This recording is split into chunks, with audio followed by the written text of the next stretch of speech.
চট্টগ্রাম বন্দরের পতেঙ্গা কন্টেনার টার্মিনালে সৌদি প্রতিষ্ঠান রেড সি গেটওয়ের পণ্য হ্যান্ডেলিং শুরুর মধ্য দিয়ে গেল অর্থবছর নতুন যুগের সূচনা করে চট্টগ্রাম বন্দর। প্রথমবারের মতো বিদেশি কোনো প্রতিষ্ঠান বন্দরের টার্মিনাল পরিচালনা শুরু করে। এর মধ্য দিয়ে ল্যান্ডলর্ড মডেলে প্রবেশ করে বাংলাদেশ।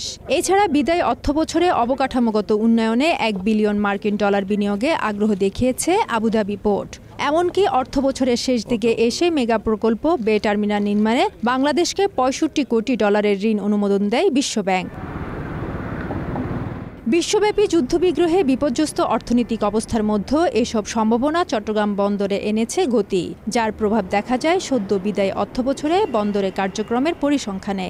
2023-24 অর্থবছরে দেশের প্রধান এই সমুদ্র বন্দর কন্টেনার হ্যান্ডেলিং হয়েছে 31,68,690 TEUs, আর কার্গো হ্যান্ডেলিং হয়েছে 12,42,42,724 মেট্রিক টন। এতে প্রায় 3,000 কোটি টাকা আয় হয়েছে চট্টগ্রাম বন্দরের। সারা বিশ্বে অর্থনীতি যখন ডাউনটাউন ছিল, তখন চট্টগ্রাম বন্দর এবং চট্টগ্রাম বন্দরকে কেন্দ্র করে অন্যান্য যারা এখানে কাজ করেন তাদের সবারই বাণিজ্যিক সফলতা খুবই ভালো হয়েছে। কন্টেনার হ্যান্ডলিংয়েও এবছর আমাদের প্রায় 6% মতো আমাদের প্রবৃদ্ধি আছে এবং কার্গো হ্যান্ডলিংও প্রায় অ্যারাউন্ড 5% মতো আমাদের প্রবৃদ্ধি আছে।